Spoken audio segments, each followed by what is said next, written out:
The car market collapse of 2023 has plunged us into uncharted territory, a landscape of uncertainty that few could have foreseen just a couple of years ago. As we navigate this turbulent terrain, it's not just the automakers and Wall Street banks that are feeling the tremors, it's every American consumer who relies on cars for their daily lives. The ripples of this crisis are reaching far and wide, affecting us in ways we might not have imagined. September has been a harsh month for car dealers and automakers alike. The once promising improvements in production levels have ground to a halt as new car sales have stagnated. Car companies, big and small, are grappling with problems cascading down the supply chain, and the consequences are already becoming evident in their financial reports.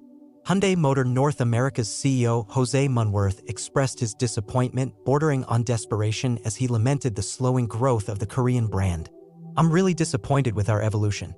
I think we should have done more and faster," he said, emphasizing that they are now in crisis mode. It's a sentiment that seems to echo throughout the industry. The data released for August was a stark reminder of the industry's woes.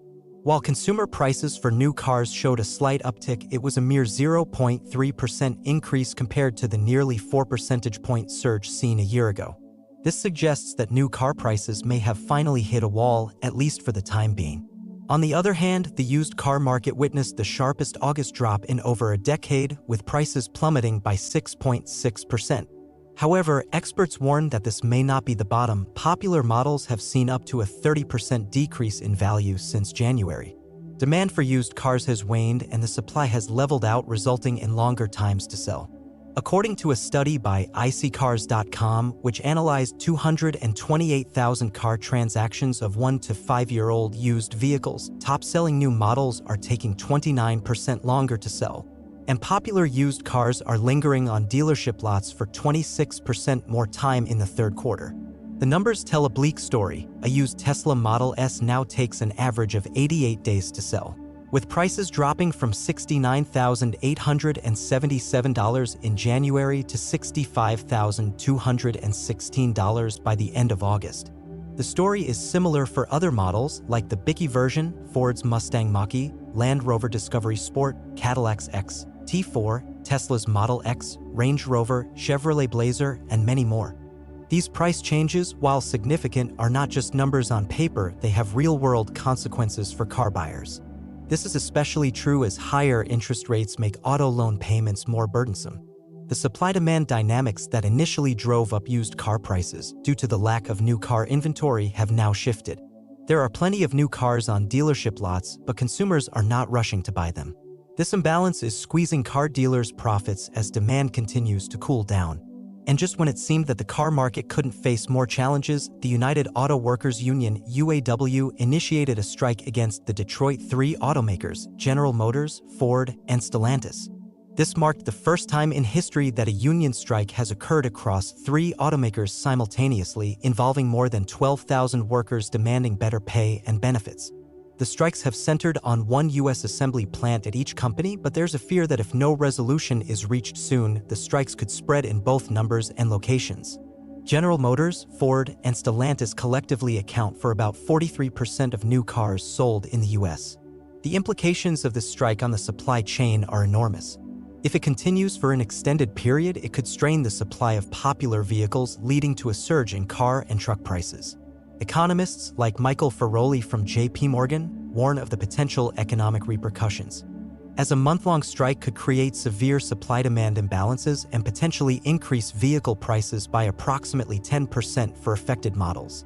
A 2-month strike, Ferroli emphasizes, could result in a situation where cars are virtually absent from dealership lots. The uncertainty caused by the strike and the ongoing supply chain disruptions are making consumers increasingly nervous. They are unsure about their ability to purchase new or used vehicles or to maintain their existing cars. Tom Maioli, a Ford dealership owner in New Jersey, highlighted the growing concern over parts shortages, which can affect everything from tires to brakes, essential for keeping cars running smoothly. Beyond the immediate impact on consumers, this labor strike could have far-reaching consequences for the U.S. economy. Analysts have warned that the wage settlements being sought by the UAW, including a 40% increase over 4 years, could trigger inflation across various industries. This inflation would ultimately be passed on to consumers, compounding the challenges already faced by American households. The connection between the ongoing turmoil in the car market and the broader economic landscape is becoming increasingly evident. It's a reminder that our economy is interconnected in complex ways, and disruptions in one sector can reverberate throughout the entire system. Adding to the economic concerns is the fact that oil prices are on the rise, nearing $100 a barrel. Over the past 30 days, gasoline prices have surged across the United States, reaching nearly $4 per gallon by the third week of August. This is another element that the Federal Reserve must consider as it grapples with inflation. These supply chain disruptions, semiconductor shortages, and surging oil prices are challenging the Federal Reserve's goal of achieving stable inflation, and they may need to raise interest rates for a more extended period than initially anticipated. However, the potential rise in interest rates carries its own set of risks. Investors, companies, and banks are exposed to auto loans, which have seen significant growth over the past few years. Since 2020, the nation's auto loan balance has climbed by 28%, totaling more than $1.5 trillion, making it the fastest-growing type of consumer debt in the U.S. Lenders have packaged these loans into securities sold on Wall Street, with rating agencies historically deeming them as safe investments. Yet, for the first time in nearly 2 decades, the stability of this market is now in question. Several prominent used auto lenders are facing a deluge of failed loans and increasing regulatory scrutiny. The Consumer Financial Protection Bureau has initiated legal action against multiple lenders for potentially predatory practices.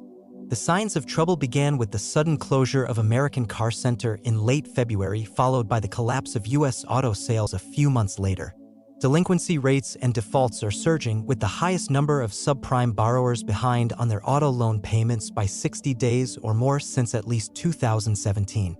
This grim reality points to a scenario of mass defaults that could trigger a financial meltdown. The once reliable streak of subprime auto loans is coming to an end after investors bought unprecedented amounts of bonds backed by these loans, believing borrowers would continue to make their payments. The interconnectedness of the auto market with the broader economy is becoming clearer by the day. In fact, Elon Musk's warning earlier this year about the auto loan crisis potentially leading to the worst financial crisis ever is no longer easily dismissed. The media initially rejected the idea that these two sectors were directly linked, but the unfolding events now reveal a significant connection. We are witnessing the early stages of a historic car market crash, and the implications are far-reaching. As American consumers, we find ourselves caught in the crossfire of these economic challenges. The decisions made by automakers, labor unions, and policymakers will undoubtedly shape our financial well-being in the coming months. The car market collapse of 2023 is not just a headline, it's a reality we must grapple with as we navigate the road ahead. The choices we make and the resilience we demonstrate as individuals and as a society will determine how we emerge from this crisis.